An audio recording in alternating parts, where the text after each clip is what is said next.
الحمد لله نحمده ونستعينه ونستغفره ونؤمن به ونتوكل عليه ونعوذ بالله من شرور أنفسنا ومن سيئات أعمالنا من يهده الله فلا مضل له ومن يضلل فلا هادي له وأشهد أن لا إله إلا الله وحده لا شريك له وأشهد أن محمدا عبده ورسوله أما بعد فإن خير الحديث كتاب الله وخير الهدي هدي محمد صلى الله عليه وسلم وشر الأمور محدثاتها وكل محدثة بدعة وكل بدعة ضلالة وكل ضلالة في النار. قال الله تبارك وتعالى في القرآن الكريم: أعوذ بالله من الشيطان الرجيم: يا أيها الذين آمنوا اتقوا الله حق تقاته ولا تموتن إلا وأنتم مسلمون.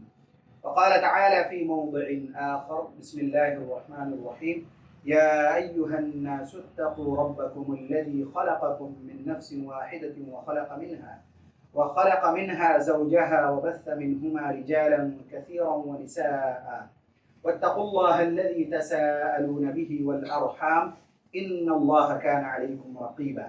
وقال تعالى في موضع آخر: أعوذ بالله من الشيطان الرجيم: يا أيها الذين آمنوا اتقوا الله وقولوا قولا سديدا يصلح لكم أعمالكم ويغفر لكم ذنوبكم ومن يطع الله ورسوله فقد فاز فوزا عظيما.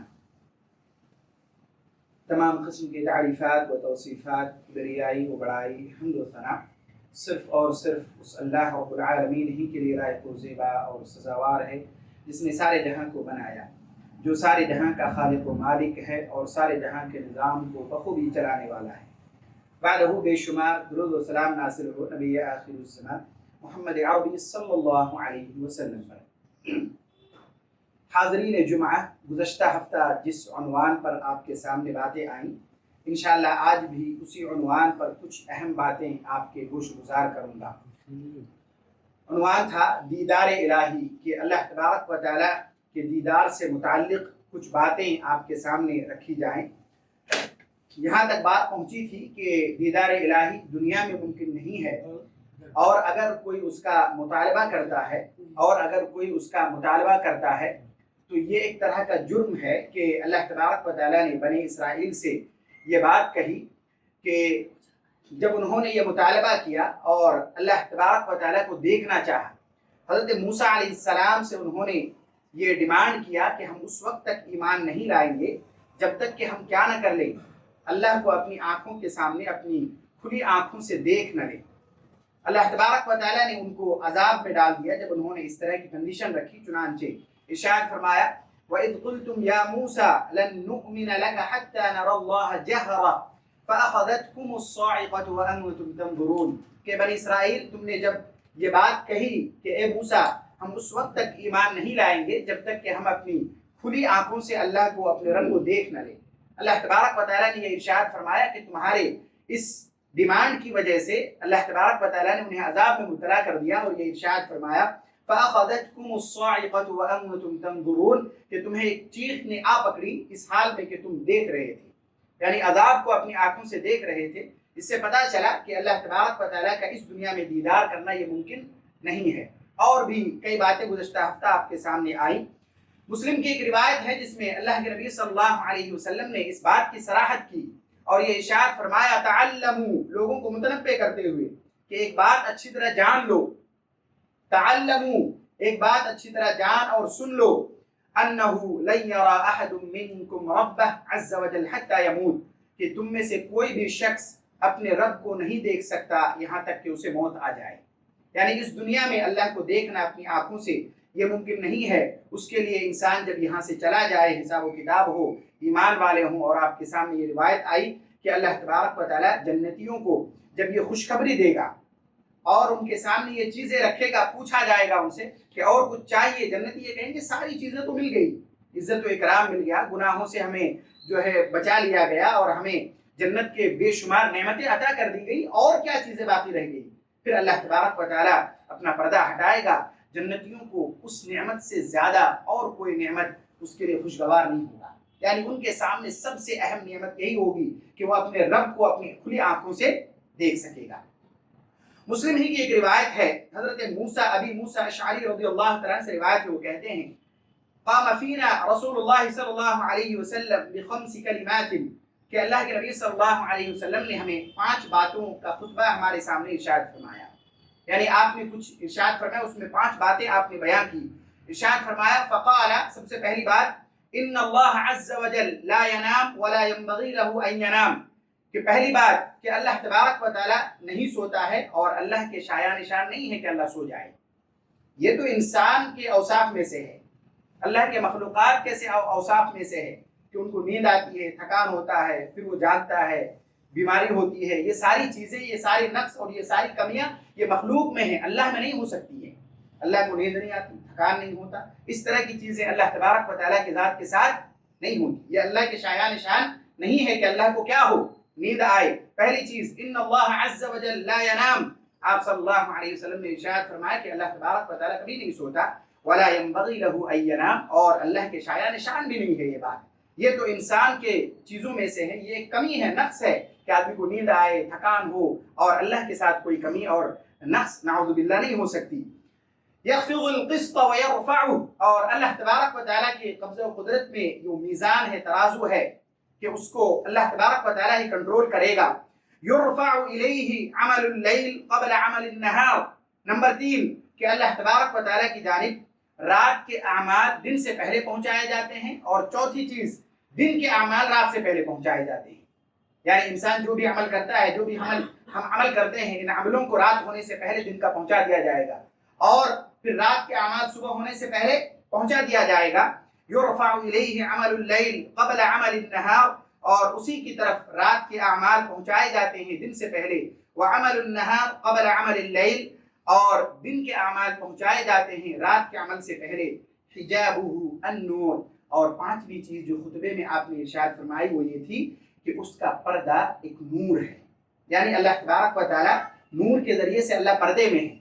ایک دوسری روایت میں آئی اور یہ ارشاد فرمایا آپ صلی اللہ علیہ وسلم نے، لو کشفہ لاحرقت سبحات وجہہ من طہا الیہ بصرہ من خلقہ، کہ اگر وہ پردہ اس دنیا میں ہٹا دیا جائے، اللہ تبارک و تعالیٰ جس پردے کے اندر ہے، یعنی پردہ جو کیے ہوئے ہیں، اگر وہ پردہ ہٹا دیا جائے تو یہ ساری کی ساری مخلوق جل کر خاک ہو جائے۔ تو انسان کے آنکھوں کی بس کی نہیں ہے کہ اس دنیا میں اللہ کو کیا کر سکے گا، آدمی دیکھ سکے گا، یہ ممکن نہیں ہے۔ اللہ کے نبی صلی اللہ علیہ وسلم نے یہ ارشاد فرمایا کہ اگر اس پردے کو ہٹا دیا جائے تو پوری کی پوری مخلوق جل کر راکھ ہو جائے گی، پورا دنیا ختم ہو جائے گا۔ اس لیے انسان کے بس کی نہیں ہے کہ کیا ہو، انسان اپنے رب کو اس دنیا میں دیکھ سکے، یہ ممکن نہیں ہے۔ بخاری کی ایک روایت ہے، یہ روایت کتنی اہم ہے، ہمیں یہ بات سمجھ آتی کہ عام آدمی نہیں، کہ ہم اور آپ نہیں کہ دیکھ لیں۔ نبی کے بارے میں آیا کہ اگر کوئی شخص، حضرت عائشہ صدیقہ رضی اللہ تعالیٰ عنہا کے بارے میں مسروق رحمہ اللہ کہتے، میں نے پوچھا آپ سے کہ امی جان کیا اللہ کے نبی صلی اللہ علیہ وسلم نے اپنے رب کو دیکھا، یعنی اللہ کو دیکھا ہے؟ حضرت عائشہ صدیقہ رضی اللہ تعالیٰ عنہا نے جو جواب دیا وہ یاد رکھنے اور سمجھنے کی ہے۔ جب انہوں نے یہ بات آپ کے سامنے کہی، انہوں نے پوچھا کہ کیا اللہ کے نبی صلی اللہ علیہ وسلم نے اللہ کو دیکھا اپنی آنکھوں سے اس دنیا میں؟ حضرت عائشہ صدیقہ رضی اللہ تعالیٰ عنہا کہتی ہیں کہ تم نے ایسی بات کہہ دی کہ جس کی وجہ سے میرے جسم کے رونگٹے کیا ہو گئے، کھڑے ہو گئے۔ تم نے ایسی بات کہہ دی جس کی وجہ سے میرے جسم کے رونگٹے کھڑے ہو گئے۔ چنانچہ وہ کہتی ہیں لقد کف شعری مما قلت، تم نے ایسی بات کہی جسے سن کر میرے رونگٹے کیا ہو گئے، کھڑے ہو گئے۔ نہیں، اس طرح کی بات نہیں کہنا، نبی نے بھی اللہ کو نہیں دیکھا ہے، یہ بہت بڑی بات ہے۔ اگر کوئی کہتا ہے تو بہت بڑی بات ہے، یہ نہیں کہنا تم نے اتنی بڑی بات کہہ دی کہ یہ بات سن کر میرے جسم کے رونگٹے کیا ہو گئے، کھڑے ہو گئے۔ یہ حضرت عائشہ صدیقہ رضی اللہ تعالیٰ عنہ کہتی ہیں۔ اس کے بعد آگے انہوں نے اور بھی وضاحت کی اور بہترین دلیل کے ساتھ وضاحت کی، اور یہ ارشاد فرمایا این انت من ثلاث، کیا تمہیں 3 چیزوں کی خبر نہیں ہے، یعنی کیا تم 3 چیزیں نہیں جانتے ہو؟ کیا کیا 3 چیزیں ہیں؟ حضرت عائشہ صدیقہ رضی اللہ تعالیٰ عنہ نے آگے بیان کی، من حدثکن فقد كذب من حدثك ان محمدا صلی اللہ علیہ وسلم رآ ربه فقد كذب۔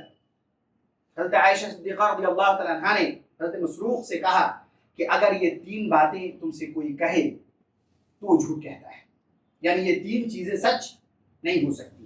سب سے پہلی چیز کیا کہا؟ من حدثک ان محمدا صلی اللہ علیہ وسلم رأى ربہ فقد کذب، اگر تم سے کوئی یہ کہے کہ محمد صلی اللہ علیہ وسلم نے اپنے رب کو دیکھا ہے، یعنی اللہ کو اپنی آنکھوں سے اس دنیا میں دیکھا ہے، تو جھوٹ کہہ رہا ہے۔ 3 باتیں ہیں، ان میں سے سب سے پہلی بات یاد رکھو کہ اگر تم سے کوئی یہ کہے کہ محمد صلی اللہ علیہ وسلم نے اللہ کو اس دنیا میں دیکھا ہے اپنی کھلی آنکھوں سے، تو وہ جھوٹ کہتا ہے۔ پھر اس کی دلیل بھی حضرت عائشہ صدیقہ رضی اللہ تعالیٰ عنہ نے بیان کی، چنانچہ ثم قرأت، انہوں نے قرآن کی یہ آیت پڑھی، لا تدرکہ الابصار وہو یدرک الابصار وہو اللطیف الخبیر، کہ آنکھیں اللہ کو نہیں دیکھ سکتی، انسان کی یہ آنکھیں دنیا میں رہتے ہوئے نہیں دیکھ سکتی، کسی کی بھی آنکھیں نہیں، نہ عام آدمی کے، نہ انبیاء کرام کے۔ اس سے پہلے حضرت موسیٰ علیہ السلام کے بارے میں بھی آپ کے سامنے یہ بات آئی، انہوں نے ریکویسٹ کی کہ میں آپ کو دیکھنا چاہتا ہوں، اللہ نے کہا نہیں دیکھ سکتے۔ صرف جلال کو پہاڑ پر اتارا گیا، اسے دیکھ کر پہاڑ بھی ریزہ ریزہ ہو گیا اور آپ بھی کیا ہو گئے؟ بے ہوش ہو کر گر پڑے۔ تو حضرت عائشہ صدیقہ رضی اللہ تعالیٰ عنہا نے کہا کہ اگر تم سے کوئی یہ بات کہے کہ کیا نبی نے اللہ کو دیکھا ہے، تو جھوٹ کہتا ہے۔ اور پھر یہ دلیل میں یہ پیش کی، قرآن کی یہ آیت انہوں نے تلاوت کی، لا تدرکہ الابصار، بصر کہتے ہیں دیکھنے کو، کہ انسان کے آنکھوں میں اتنی طاقت نہیں ہے کہ اسے دیکھ سکے۔ وَهُوَ يُدْرِكُ الْأَبْصَارَ وَهُوَ اللَّطِيفُ الْخَبِيرُ، ہاں اللہ تمام نگاہوں کو محتاج کیا ہوا ہے، تمام نگاہوں کو اللہ دیکھتا ہے، ساری باریک چیزوں کو اللہ جانتا ہے، زمین کے اوپر بھی، زمین کے سطح کے نیچے بھی، آسمان کی چیزوں کو بھی، ساری چھوٹی سے چھوٹی اور بڑی سے بڑی چیزوں کو اللہ دیکھتا ہے۔ وَهُوَ يُدْرِكُ الْأَبْصَارَ وَهُوَ اللَّطِيفُ الْخَبِيرُ، اور یہی وجہ ہے کہ اللہ تبارک و تعالیٰ کی یہ اوصاف صفت ناموں میں سے ہے لطیف اور خبیر، کہ اللہ تبارک و تعالیٰ بہت باریک بھی ہے، کتنی بھی چھوٹی سے چھوٹی چیزیں کیوں نہ ہو، اللہ تبارک و تعالیٰ کو اس کا علم ہے۔ خبیر کے معنی ساری چیزوں کو اللہ تبارک و تعالیٰ خوب جانتا ہے، ان کے مکمل۔ ایک چیز ہوتی ہے کہ انسان کسی چیز کے بارے میں جانتا، ہو سکتا ہے اس میں پورا ان کو مہارت حاصل ہو یا نہ بھی ہو، کوئی کورس کیا اس میں پوری مہارت حاصل ہو، نہ بھی، اس میں کمی بھی ہو سکتی ہے۔ اللہ تبارک و تعالیٰ کے بارے میں جب بھی کوئی چیز کہی جائے کہ اللہ جانتا ہے، مطلب ان چیزوں کو مکمل طور پر جانتا ہے، اس میں کوئی کمی نہیں ہے۔ اللہ دیکھتا ہے مطلب پوری چیزوں کو مکمل طور پر دیکھتا ہے۔ اللہ دلوں کے حال کو بھی جانتا ہے کہ انسان کیا سوچ رہا ہے، کیا ان کے دل میں چل رہا ہے، انسان نہیں دیکھ سکتا، ہو ہمارے اور آپ کے بس کی نہیں ہے وہ۔ اللہ تبارک و تعالیٰ دلوں کے حال کو بھی کیا کرتا ہے؟ جانتا ہے۔ اور اللہ تبارک و تعالیٰ لطیف یعنی باریک بھی ہے، اور ساری چیزوں کا باخبر بھی ہے، یعنی ساری چیزوں کا خوب خبر رکھنے والا ہے۔ اس کے بعد ایک اور اسی چیز میں ایک اور دلیل بیان کی، اور یہ ارشاد فرمایا، یعنی حضرت عائشہ صدیقہ رضی اللہ تعالیٰ عنہا نے دلیل کے طور پر ایک آیت اور پیش کی، کہا وَمَا كَانَ لِبَشَرٍ أَن يُكَلِّمَهُ اللَّهُ إِلَّا وَحْيًا أَوْ مِن وَرَاءِ حِجَابٍ۔ حضرت عائشہ صدیقہ رضی اللہ تعالیٰ عنہا نے قرآن کی آیت تلاوت کی اور یہ ارشاد فرمایا کہ اللہ نے یہ ارشاد فرمایا کہ کسی بشر کے لیے یہ ممکن نہیں ہے کہ اللہ تبارک و تعالیٰ اس سے بات کرے، یعنی آمنے سامنے، مگر ہاں کس طرح کرے گا؟ إِلَّا وَحْيًا أَوْ مِن وَرَاءِ حِجَابٍ، وہ بھی انبیاء کرام سے، وحی کا جو تعلق ہے وہ انبیاء کرام سے ہے۔ تو آمنے سامنے نبیوں سے بھی بات چیت اس دنیا میں ممکن نہیں ہے۔ اس کے بعد دوسری چیز حضرت عائشہ صدیقہ رضی اللہ تعالیٰ عنہا نے بیان کی اور یہ ارشاد فرمایا وَمَنْ حَدَّثَكَ أَنَّهُ يَعْلَمُ مَا فِي غَدٍ فَقَدْ كَذَبَ۔ کتنی صریح حدیث ہے اور کتنی وضاحت کے ساتھ حضرت عائشہ صدیقہ رضی اللہ تعالیٰ عنہا نے ان باتوں کو بیان کیا ہے۔ یہ باتیں ہمیں سننے، سمجھنے، لوگوں تک پھیلانے، ان کو بتلانے کی ضرورت ہے۔ بالکل صحیح حدیث ہے اور کتنی وضاحت کے ساتھ بخاری کی یہ روایت ہے اور کتنی وضاحت کے ساتھ بیان کی۔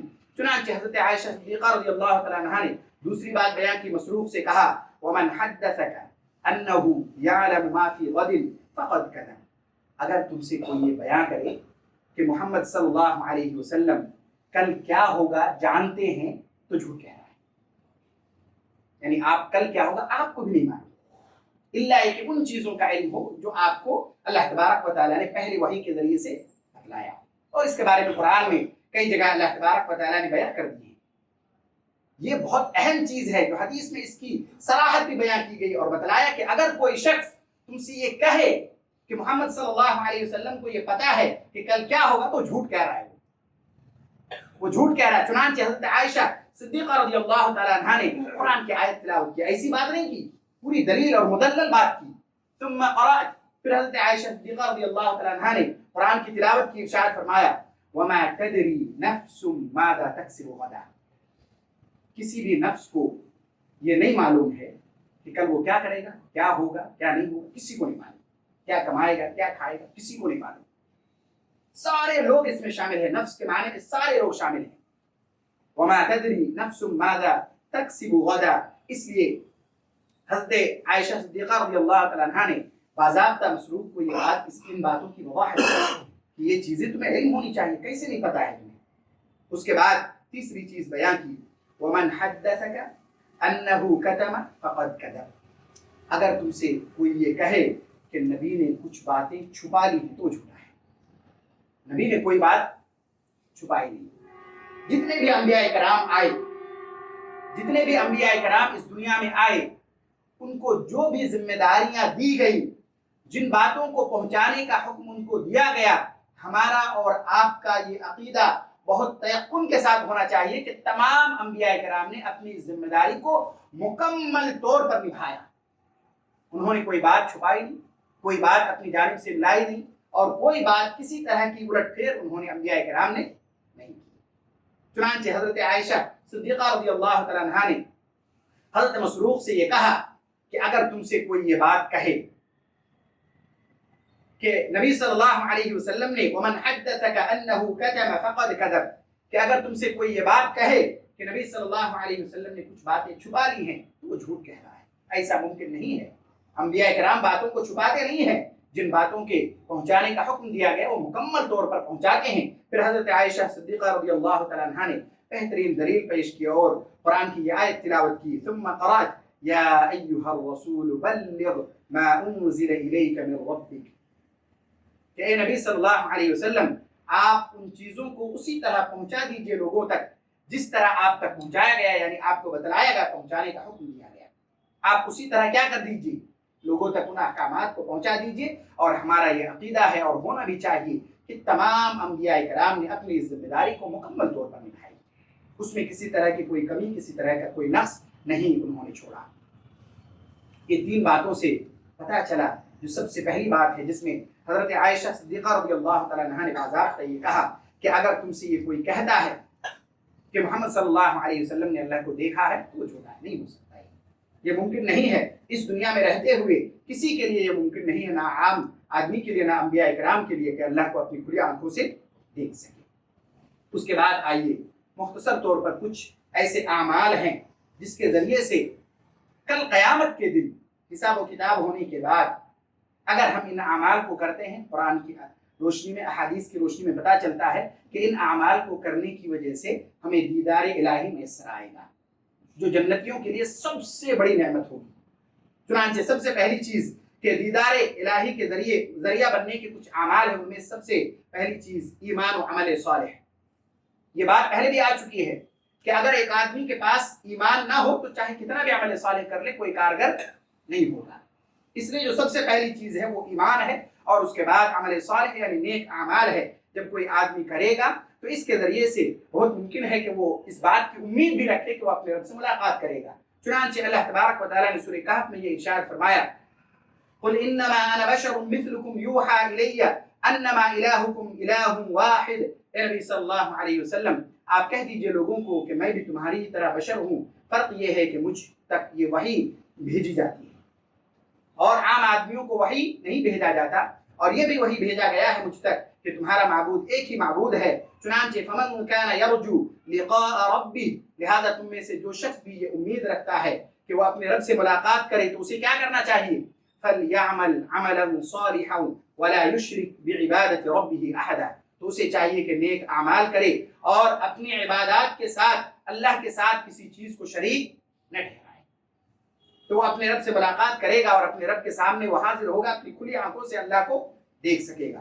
مسلم کی ایک روایت ہے، اس سے یہ پتہ چلتا ہے کہ اگر کوئی اس کے برخلاف کرتا ہے تو اللہ تبارک و تعالیٰ سے وہ ملاقات نہیں کرے گا. اور اللہ کے نبی صلی اللہ علیہ وسلم نے اس بات کی وضاحت فرمائی مسلم کی ایک روایت میں کہ اللہ تبارک و تعالیٰ نے یہ ارشاد فرمایا کہ میں شرک کرنے والوں کے شرک سے بالکل بری ہوں. بے نیاز ہوں. اور آگے یہ ارشاد فرمایا من عمل عملا اشرک فیہ معی غیری ترکتہ وشرکہ، کہ اگر کسی نے کوئی عمل کیا، میری عبادت کی اور اس میں کسی اور کو بھی شریک کیا تو میں اسے بھی چھوڑ دیتا ہوں اور اس کے اس عمل کو بھی چھوڑ دیتا ہوں. یعنی ان کو یہ توفیق اور میسر نہیں آئے گی، یہ نعمت اسے نصیب نہیں ہوگی.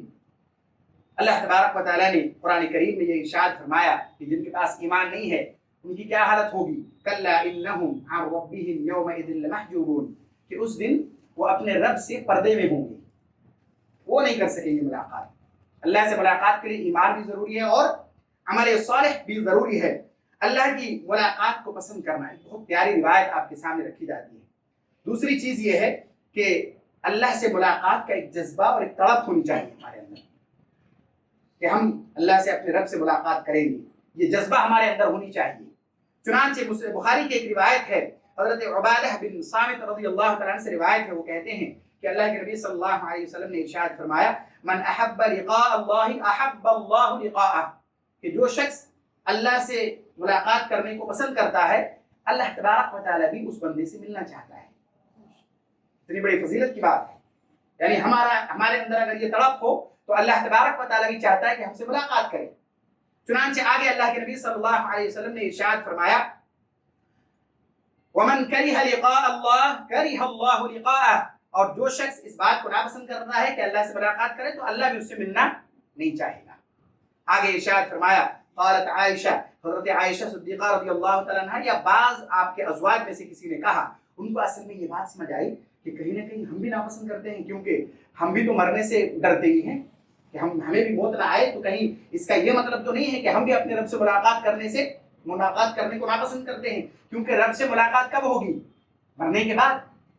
تو حضرت عائشہ صدیقہ رضی اللہ تعالیٰ عنہ کو ذہن میں یہ بات آئی کہ کہیں ہم بھی تو اس میں سے نہیں ہیں کہ اپنے رب سے ملاقات کرنے کو ناپسند کرتے ہیں. چنانچہ انہوں نے یہی بات کہہ دی اللہ کے نبی صلی اللہ علیہ وسلم سے انا لنکرہ الموت، کہ اللہ کے نبی صلی اللہ علیہ وسلم ہم بھی تو موت کو ناپسند کرتے ہیں کہ ہمیں بھی موت نہ آئے. تو کہیں ایسا تو نہیں ہے کہ ہم اس میں سے ہیں کہ ہم اپنے رب سے ملاقات کرنے کو ناپسند کر رہے ہیں. قال لیس ذلک، لیس ذاک، اللہ کے نبی صلی اللہ علیہ وسلم نے ارشاد فرمایا کہ نہیں، یہ معاملہ ایسا نہیں ہے جس طرح آپ سمجھ رہے ہو. کیسا ہے؟ آگے ارشاد فرمایا ولكن المؤمن اذا حضره الموت بشر برضوان الله وكرامته فليس شيء احب اليه مما امامه فاحب لقاء الله واحب الله لقاءه. نہیں ایسا نہیں ہے. جو لوگ مومن ہیں جب ان کے موت کا وقت قریب آ جاتا ہے یا موت حاضر ہو جاتا ہے پھر انہیں اللہ کی رضامندی کی خوشخبری سنائی جاتی ہے. انہیں اللہ کی رضامندی کی خوشخبری سنائی جاتی ہے اور ان کے عزت و اکرام کی خوشخبری سنائی جاتی ہے. ایمان والوں کو جن کے پاس ایمان ہے پھر ان کے لیے یہ تڑپ اور بڑھ جاتی ہے اور ان کے سامنے اس سے زیادہ اہم کوئی چیز نہیں ہوتی کہ وہ جلد از جلد اللہ سے ملاقات کرے. ایسی کیفیت ہو جاتی ہے. تو ٹھیک ہے اگر ابھی آپ موت سے ڈر رہے کوئی حرج نہیں، لیکن جب موت قریب آ جائے گا آپ کے اندر آٹومیٹکلی اگر ایمان ہے عمل صالح ہے تو یہ چیز آ جائے گی، تڑپ آ جائے گی کہ جلدی اس دنیا سے کیا ہو، آدمی چلا جائے. اس کی وضاحت اللہ کے نبی صلی اللہ علیہ وسلم نے آگے کی کہ وہ چاہے گا ہی کہ وہ جلدی چلا جائے تو اللہ تبارک و تعالیٰ اس بندے سے ملنا چاہے گا اور وہ بندہ بھی اپنے رب سے ملنے کی چاہ میں لگا رہے گا. لیکن کافر کا کیا معاملہ ہوگا؟ وَإِنَّ الْكَافِرَ إِذَا حُضِرَ بُشِّرَ بِعَذَابِ اللَّهِ وَعُقُوبَتِهِ. لیکن جو لوگ کفر میں مبتلا ہوں گے، ظاہر بات ہے جب موت آئے گی تو ان کو یہ ان چیزوں کا احساس ہو جائے گا، بتلایا جائے گا کہ انہوں نے کفر کیا ہے، اللہ کے ساتھ شریک ٹھہرایا ہے. تو پھر انہیں اس بات کی خوشخبری دی جائے گی کہ انہیں عذاب میں مبتلا کیا جائے گا. اور پھر ان کے اندر یہ چیزیں ہوں گی کہ سب سے زیادہ ناپسند کرے گا ان چیزوں کو کہ اسے موت آ جائے اور اللہ سے ملاقات کرے. سب سے زیادہ ناپسند کرے گا کہ وہ اللہ سے ملاقات کرے تو اللہ بھی ناپسند کرے گا کہ اس سے کیا کرے، ملاقات کرے. چنانچہ اس چیز کی وضاحت اللہ کے نبی صلی اللہ علیہ وسلم نے اس طرح کی. یہی وجہ ہے کہ مرنے کے بعد جو ایمان والے ہوتے ہیں ان میں یہ ہوتا ہے کہ جلدی سے وہ کیا کرے، گھر سے نکل جائے. یعنی جو تجہیز و تکفین کا معاملہ ہے وہ جلدی مکمل ہو جائے. یہ روایت میں آیا، آپ کے سامنے وہ روایت بھی رکھی جاتی ہے تاکہ یہ بات اچھی طرح اور سمجھ آئے. بخاری کی روایت ہے، حضرت ابو سعید خدری رضی اللہ تعالیٰ عنہ سے روایت ہے، وہ کہتے ہیں کان النبی صلی اللہ علیہ وسلم یقول، کہ آپ صلی اللہ علیہ وسلم نے ارشاد فرمایا اذا وضعت الجنازہ فاحتملها الرجال على اعناقهم، کہ جب جنازہ رکھے جائیں اور لوگ اسے اپنے گردن پر اٹھا لیں تو کیسی کیفیت ہوتی ہے. فإن كانت صالحة قالت قدموني اگر وہ نیک صالح ہو، نیک اعمال انہوں نے کیا ہو، ایمان والا ہو، تو وہ یہ کہتا ہے جلدی لے چلو مجھے. کیا کہتا ہے وہ؟ کہ جلدی مجھے لے چلو، تاخیر مت کرو. کیوں؟ یہ ان کے اندر اب تڑپ آ گئی کہ اپنے رب سے کیا کرے گا، وہ ملاقات کرے گا، کہ جلدی لے چلو، اب ادھر مجھے رکھو نہیں. اور اگر وَإِن كَانَتْ غَيْرَ صَالِحَةٍ قَالَتْ لِأَهْلِهَا يَا وَيْلَهَا أَيْنَ تَذْهَبُونَ بِهَا يَسْمَعُ صَوْتَهَا كُلَّ شَيْءٍ إِلَّا الْإِنسَانَ. لیکن جو ایسا نہیں ہوتا، یعنی نیک نہیں ہوتا، وہ اپنے گھر والوں کو آواز لگا کر کہتا ہے کیا ہو گیا تمہیں، کہاں لے جا رہے ہو مجھے، تمہارے لیے بربادی ہو. یہ کہتا ہے. اللہ کے نبی صلی اللہ علیہ وسلم نے یہ ارشاد فرمایا کہ اس آواز کو انسان کے علاوہ ساری چیزیں سنتا ہے. میت کی اس آواز کو انسان کے علاوہ ساری چیزیں سنتا ہے. چنانچہ آپ صلی اللہ علیہ وسلم نے ارشاد فرمایا یسمع صوتها كل شيء الا الانسان. ساری چیزیں انسان کے علاوہ سنتا ہے. اگر انسان سن لیتا، آپ صلی اللہ علیہ وسلم نے ارشاد فرمایا وَلَوْ سَمِعَ الْإِنسَانُ لَصَعِقَ. اگر انسان سن لیتا وہ بے ہوش ہو کر گر پڑتا. یہ کیفیت ہوتی ہے جب ایمان والے کی موت ہوتی، تجہیز و تکفین ہو جائے. جو ہم تاخیر کرتے نہیں کرنی چاہیے، یہی وجہ ہے کہ وہ خود چاہتا ہے کہ جلدی اس کو نکالے جائیں. اور روایت میں آیا کہ جو نیک نہیں ہوتے وہ تو ہماری ذمہ داری ہے کہ جلدی سے ہم ایسے لوگوں کو اپنی گردنوں سے، اپنی ذمہ داریوں سے نکالیں جو نیک نہیں ہے. اس لیے تجہیز و تکفین میں جلدی کرنے چاہیے. اس کے بعد نماز فجر اور عصر کے بارے میں خصوصی فضیلت آئی کہ اگر اس کا اہتمام کیا جائے تو اپنے رب سے آدمی کیا کرے گا، ملاقات کرے گا. دوسری نمازوں کی بھی فضیلت بیان کی گئی. یہ روایت آپ کے سامنے گزشتہ خطبے میں بھی آئی، سرسری طور پر آپ کے سامنے رکھی جاتی ہے. اللہ کے نبی صلی اللہ علیہ وسلم نے چاند کی طرف دیکھا اور لوگوں سے کہا کہ تم جس طرح اس چاند کو دیکھ رہے ہو کوئی تکلیف نہیں ہو رہی، کوئی دشواری نہیں ہو رہی، تم بھی اپنے رب کو اسی طرح قیامت کے دن، یعنی جب جنت میں جاؤ گے تو اپنے رب کو اسی طرح دیکھ سکو گے، یعنی کسی طرح کی کوئی تکلیف نہیں ہوگی. پھر اللہ کے نبی صلی اللہ علیہ وسلم نے یہ ارشاد فرمایا کہ پوری کوشش کرو، عصر اور فجر کی نماز کی پوری پابندی کرو، کیونکہ اس کے ذریعے سے بھی تمہیں اس چیز میں آسانی ہوگی. اس کے بعد ایک اور چیز آپ کے سامنے رکھی جاتی ہے، گناہوں سے اجتناب کرنا. جب ہم یہ عمل کریں گے تو اس کے ذریعے سے بھی کیا ہوگا، ہم اپنے رب سے ملاقات کر سکیں گے. ایک روایت آپ کے سامنے رکھی جاتی ہے، بلکہ دو رکھی جاتی ہے. اس کے بعد یہ بات اچھی طرح سمجھ آئے گی کہ گناہوں سے بچنا کیوں ضروری ہے اپنے رب سے ملاقات کرنے کے لیے. اللہ کے نبی صلی اللہ علیہ وسلم نے ارشاد فرمایا، حضرت ابو ذر رضی اللہ تعالیٰ عنہ سے مروی ہے، مسلم کی روایت ہے، ثلاثة لا يكلمهم الله يوم القيامة ولا ينظر إليهم ولا يزكيهم ولهم عذاب أليم. تین طرح کے لوگ ہوں گے جس سے اللہ تبارک و تعالیٰ قیامت کے دن کلام نہیں کرے گا. کتنی بدقسمتی ہوگی. تین طرح کے لوگ ہوں گے کہ اللہ اس سے کلام ہی نہیں کرے گا. کلام نہیں کرے گا مطلب ملاقات نہیں ہوگی، اللہ اس سے ملاقات ہی نہیں کرے گا. ولا ينظر إليهم، اور نہ ہی اس کی طرف دیکھے گا. ولا يزكيهم، اور نہ ہی اسے پاک و صاف کرے گا. ولهم عذاب أليم، اور ان کے لیے دردناک عذاب ہوگا. کیا کیا تین طرح کے لوگ کون کون ہیں؟ آگے اللہ کے نبی صلی اللہ علیہ وسلم نے یہ ارشاد فرمایا، المسبل، ایسا آدمی جو اپنے کپڑے کو اپنے ٹخنے سے نیچے رکھتا ہے تکبر کے ساتھ. ایسے لوگوں سے اللہ قیامت کے دن نہ بات چیت کرے گا، نہ اس کی طرف دیکھے گا، اور نہ ہی اسے پاک و صاف کرے گا. دوسرے طرح کے لوگ آگے آپ صلی اللہ علیہ وسلم نے ارشاد فرمایا، والمنان، احسان جتلانے والا. کسی پر کوئی احسان کیا، پیسے دی، جب چاہے جب ان کو جو ہے احسان جتلا رہے، بتا رہے کہ ہم نے یہ دلایا تھا، ہم نے یہ فلاں کے لیے کیا تھا. اگر کوئی ایسا کرتا ہے تو پھر ان کے ساتھ بھی یہی حال ہوگا کہ اللہ تبارک و تعالیٰ ان سے کلام نہیں کرے گا، بات چیت نہیں کرے گا، اور نہ ہی دیکھے گا اس کی طرف.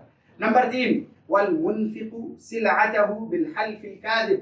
تیسری طرح کے لوگ وہ ہوں گے جنہوں نے اپنے سامان کو جھوٹی قسم کھا کر بیچ دیا. کوئی سامان بیچنا چاہا، نہیں اس کی سارے اوصاف انہوں نے بیان کی، قسم بھی کھایا، نہیں یہ ایک دم بہت اچھا ہے، اس میں کوئی عیب نہیں ہے، بیچ دیا.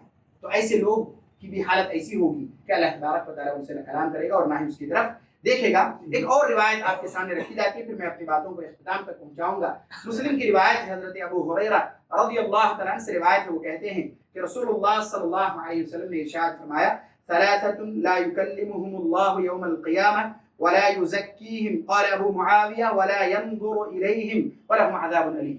اس روایت میں بھی ہے کہ تین طرح کے لوگ ہوں گے کہ اللہ تبارک و تعالیٰ ایسے لوگوں سے نہ کلام کرے گا اور نہ ہی اس کی طرف دیکھے گا اور نہ ہی اسے پاک و صاف کرے گا، اور ان کے لیے دردناک عذاب ہوگا. کون کون؟ نمبر 1، شیخ زانی، ایسا زانی شخص جو عمر دراز ہو، جو بوڑھا ہو،